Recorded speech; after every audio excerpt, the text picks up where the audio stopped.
যে উপমহাদেশে আমরা জন্মগ্রহণ করেছি, এখানে আমরা মহান রব্বুল আলামিনের প্রতিনিধি হিসেবে এখানে আমরা জন্মগ্রহণ করেছি বা এসেছি। এই দেশটা 700-800 বছর ধরে মিল্লাত ইসলামিয়ার নেতৃত্ববৃন্দ ফুলে ফলে সুশোভিত করেছে, তার ইতিহাস সাক্ষী। কিন্তু আমরা বিগত কয়েক বছর থেকে আমাদের বর্তমান কেন্দ্রীয় সরকারের পলিসিগুলো আমাদেরকে এতটা বিব্রত করে তুলেছে যে আমাদেরকে রাস্তায় নামতে বাধ্য হয়েছে।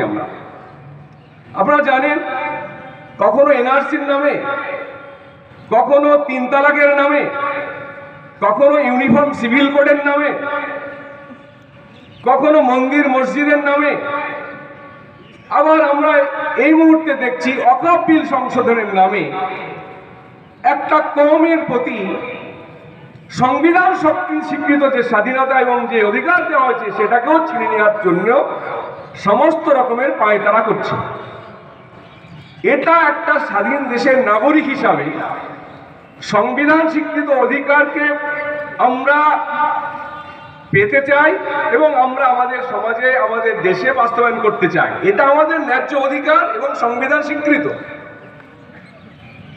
আমাদের দেশের সমস্ত নাগরিকের ধর্ম পালনের, ধর্ম প্রচারের, শান্তিপূর্ণ উপায়ে সেগুলো প্রচার প্রসার এবং সভা সমিতির আহ্বান করা, নিজস্ব ধর্মীয় প্রতিষ্ঠানগুলোকে সংরক্ষণ করা, তাকে ফুলে ফলে সুশোভিত করা, এটা প্রত্যেকটা জাতির সংবিধান অধিকার দিয়েছে। কিন্তু বড় পরিতাপের বিষয়, এই যে কয়েকটা বছর থেকে আমরা এটা লক্ষ্য করছি যে খাস করে মুসলিম মিল্লাতকে বিভিন্নভাবে এ দেশের দ্বিতীয় নাগরিক করার জন্য এক ধরনের অপপ্রয়াস আমাদের কেন্দ্রীয় সরকার পরিচালনা করছে। এ অপপ্রয়াস এতটা খারাপ জায়গায় নিতে চাইছে যে মানুষের মধ্যে যে ভ্রাতৃত্ববোধ আছে, ভারতবাসীর প্রত্যেক নাগরিকের যে সৌভ্রাতৃত্ববোধ ছিল, সেগুলো পর্যন্ত বিনষ্ট করে দেওয়া হচ্ছে। মানুষের শত্রুতা বৃদ্ধি করে দেওয়া হচ্ছে।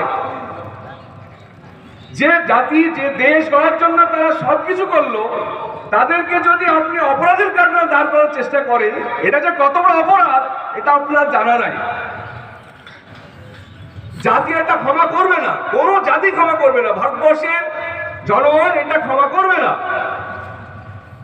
আমরা এই কথাটা আমরা কেন্দ্রীয় সরকারকে জানাতে চাই যে পলিসি নিয়ে তড়িঘড়ি করে ওয়াকফ বিল সংশোধনের নামে যে কমিটি গঠন করা হয়েছে এবং যে পদ্ধতি অবলম্বন করা হচ্ছে, এটা তো সাংবিধানিক হতে হবে, এটা তো সংবিধানের সিস্টেমে এগাতে হবে।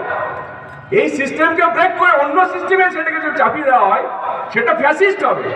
ফ্যাসিস্ট কায়দায় দেশের শান্তি সমৃদ্ধি হতে পারে না।